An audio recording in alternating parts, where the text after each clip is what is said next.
Hey everybody, this is Steve Moore, owner of Run More, a brick and mortar shop here in downtown Westminster, Maryland. Today we're going to be reviewing the brand new Hoka Arahi 4. This shoe is scheduled to come out in January of 2020, but Hoka decided to move the drop date up a little bit because of availability on version 3 and just because it's an awesome popular shoe and they're excited to kind of get it back out to market. We're recording this actually before Thanksgiving, so we got a chance to see it ahead of everybody, so we're super excited to give you guys our feedback on it.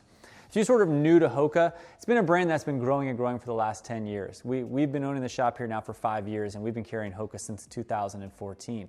When we first started bringing it in and people would come in, they sort of maybe knew the Hoka Clifton, but that was about it. And even then, it was few and far between where people would come in specifically to try on a Hoka.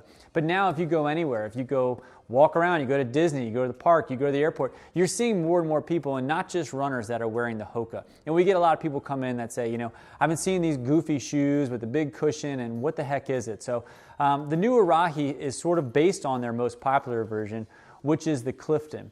So Hoka, if you're not familiar, they're built on this called Meta Rocker platform. And it's really designed to just sort of smoothly and efficiently move you from your heel to your toe. Originally, the idea was this was like putting a wheel on your shoe. So that idea of somebody who's just kind of a hard, heavy hitter, or somebody who's running longer distances, or somebody who's walking who's much more on the back of their foot, it's just going to kind of push them. This shoe has what's called a late stage meta rocker, so it's really designed to kind of tow you off quickly. It's a light version, sort of like the Clifton. It's classified as a mid-cushion shoe, even though it looks like it's got a lot of cushion. This shoe specifically is categorized as a mid-cushion stability shoe. So when you're looking at this shoe compared to the Clifton, the big difference is the stability on the medial side. So what Hoka does on their stability is they put what's called their J frame in. So when you're looking at the bottom of the shoe, you can see a big J on it. And the shoe has got more of the stability on the medial side. So somebody who would need this shoe is somebody who overpronates, somebody who's rolling more on the inside of their foot, somebody who might be more flat foot. They're going to need that little bit of extra support. When looking at a popular shoe like the Clifton, you'll look at the bottom and you'll see just a solid piece where it's all the same coloration throughout. And you'll get the same feel from the outside to the inside. It all has that sort of similar squishy feel to it. This part that's colored on this J is very dense. It's very firm. So if you're rolling and you're landing, it's just designed to kind of push you back from the inside. It gives you that little bit of arch support. And that's what we hear a lot of people that come in there looking for a Hoka shoe, and they maybe are familiar with a Clifton, and they say, I need this shoe because I've got, maybe plantar fasciitis. Maybe they just need a little bit of extra support, but they want to have that still squishy, soft feeling of a Hoka. This is going to give you that nice bounce of both. You're going to get the stability that you need with that J frame and the extra density on the medial side, but it's still nice and airy and light for the cushion that you want that still makes it a Hoka.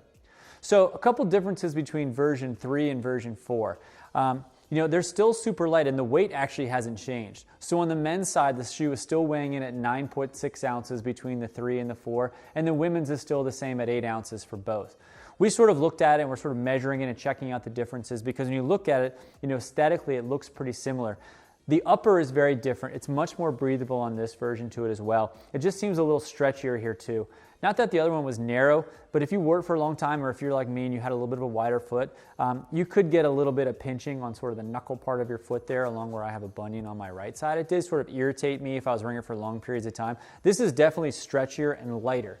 So this one actually is also set lower. So if you're somebody who finds that Hoka shoes are just a shoe that has too much height around the heel cup, maybe bothers your ankle, this one is just set a little bit lower and a little bit lower profile and sleeker altogether. That's one thing we're looking at it compared to the two, is this just almost looks faster and a smoother ride to it altogether, which is great.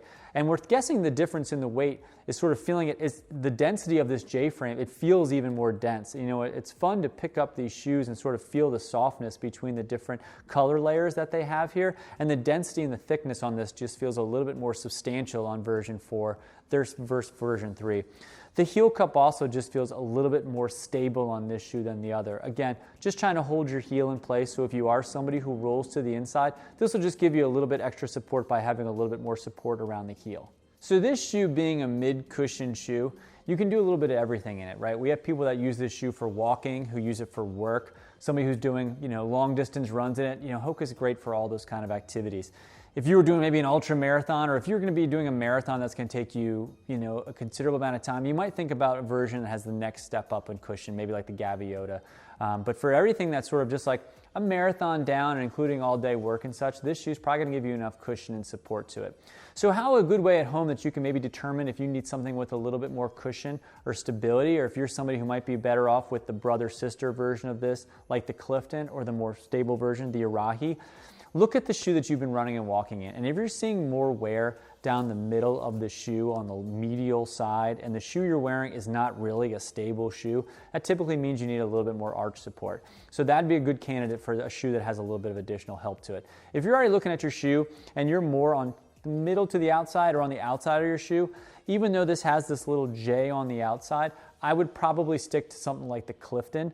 What's going to happen is you can overcorrect yourself, right? So if you're somebody who already is kind of leaning to the outside, if you're in an underpronation or you're supinating to the outside, if you put a shoe on that has too much support, it will force you even further out.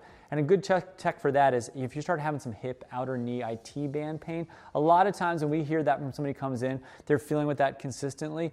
They probably have high arches, or they're overcorrecting themselves with a shoe that's giving them too much arch support and it's rolling them too far to the outside.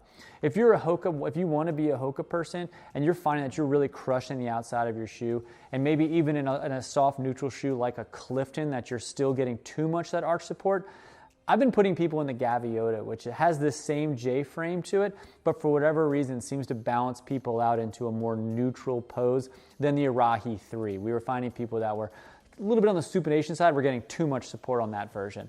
So great candidate shoe for this would be, again, somebody who has a little bit of overpronation, somebody who's on their feet all day, who's looking for a mid-cushion shoe. And really, for $130, this is a great shoe that you can wear and you'll get good durability out of it. It is available in both standard and wide widths. Not all the colors are available in wide, but you can get a lot of the good colors in a D width for women or a 2E for men. And I will give you a little heads up that starting in 2020, you're going to start seeing some Hoka models that are going to be out in a 4E on the wide side for men and up to a 2E version on the women. So stay tuned for that because we do get questions on that a good bit.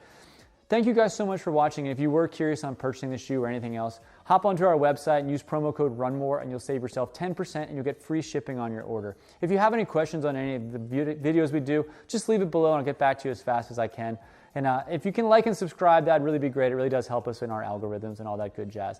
So thank you so much. Be safe out there and we'll see you around.